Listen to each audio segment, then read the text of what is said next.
Okay, this is chapter 1.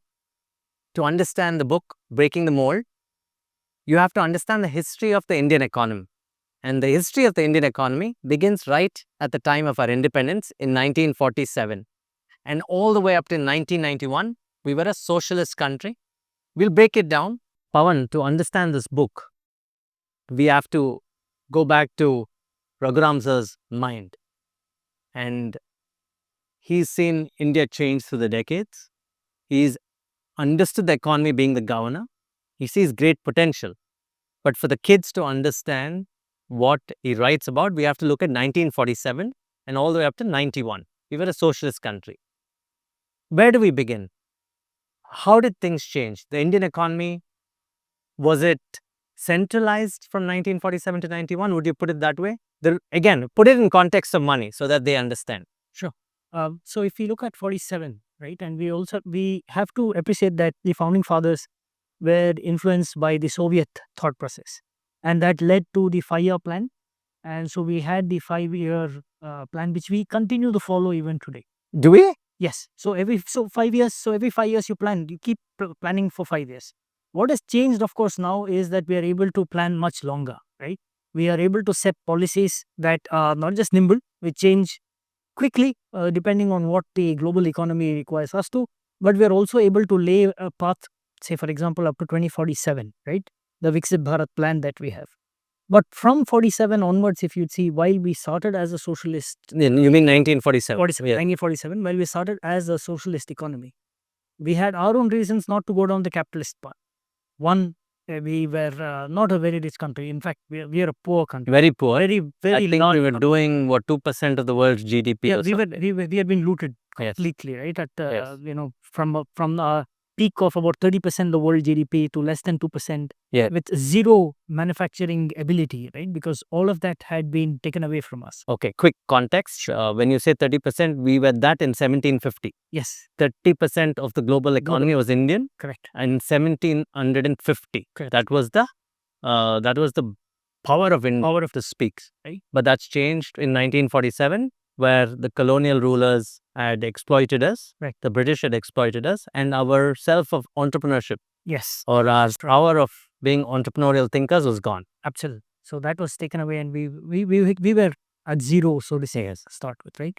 So from that point onwards, it would be very hard for anybody to imagine that capitalism would be the way forward for us, because you were looted for 200 years by the capitalist powers of the world. Yes. So we went down the socialist path, saying that the government's job is to ensure that there are enough resources available for public good.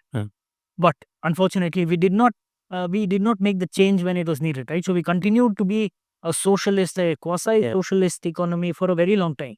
At the same time, if you see 60s, 70s, you had a lot of Southeast Asian countries quickly change. Like Japan changed fast. Japan, of course. Japan had the advantage of the US backing them. Japan did not have to spend a lot of money on its army. Unfortunately for us, if you'd see right after independence, wars. We had wars. Yeah. So we had to invest a lot of our capital into defense.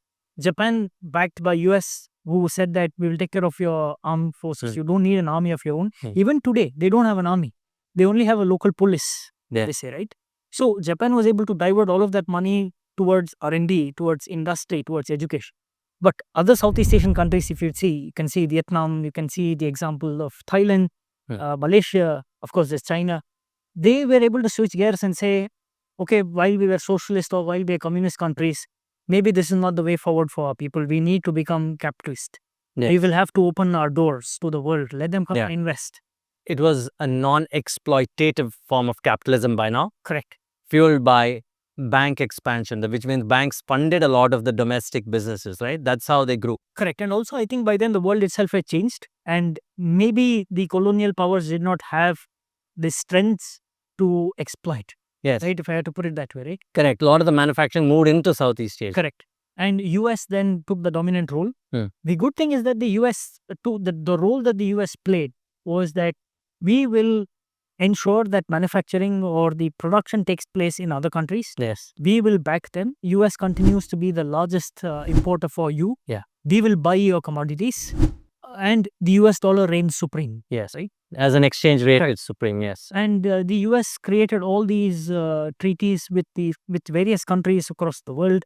They did what they did with Japan, with Vietnam as well, help Vietnam Yeah. again, change its policies and become an economic powerhouse. Powerhouse at So, least. Yes. so US did play an important Yeah. Although there was a war in Vietnam. Correct. After that, Correct. I think Vietnam was willing to change. China changed. Everybody changed Correct. except India. Yeah, and our story has been sad, so to say, right? We are quite ironic. If you see US, why it was helping the world, we had a very difficult.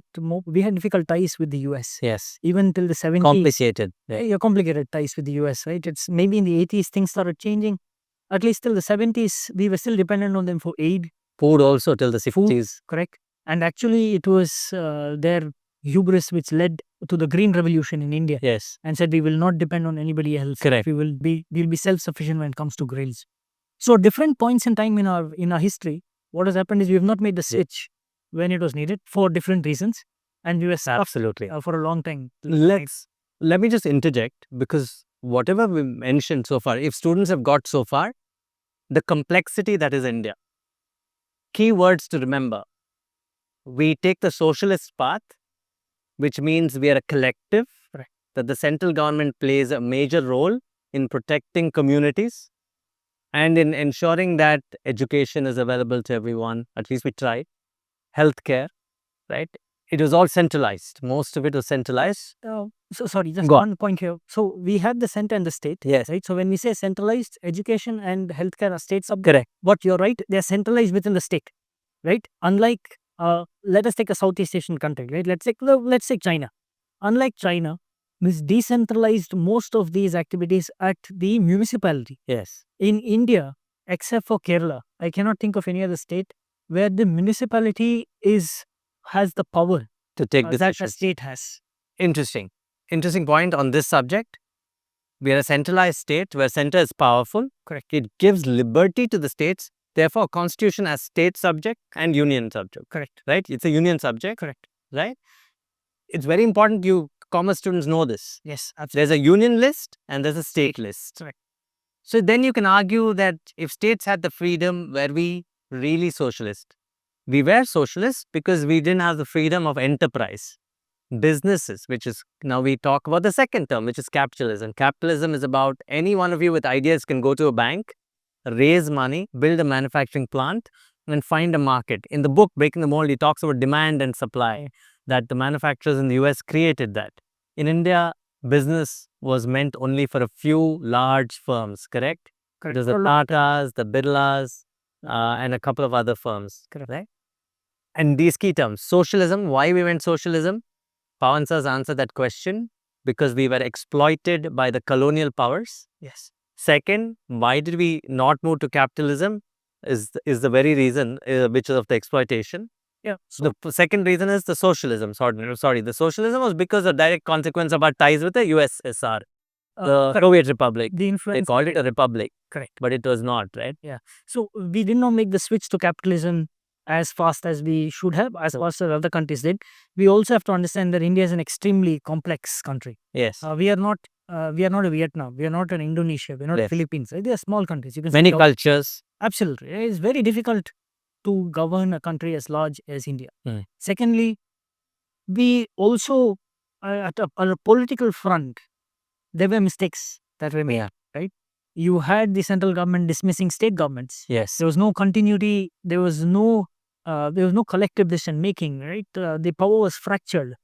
Each came with their own vested interests. We also have lived through times like the emergency. We lived through times like the 84 riots. We've lived through the 90s. We have lived through a lot. Okay, quickly at that time, although we had wars going on with our neighbors, obviously it was a very difficult time. We were short of food. We were importing food, and then the Green Revolution, which is a good thing that happened. Yes. But then it turned out to be bad. We'll talk about that later.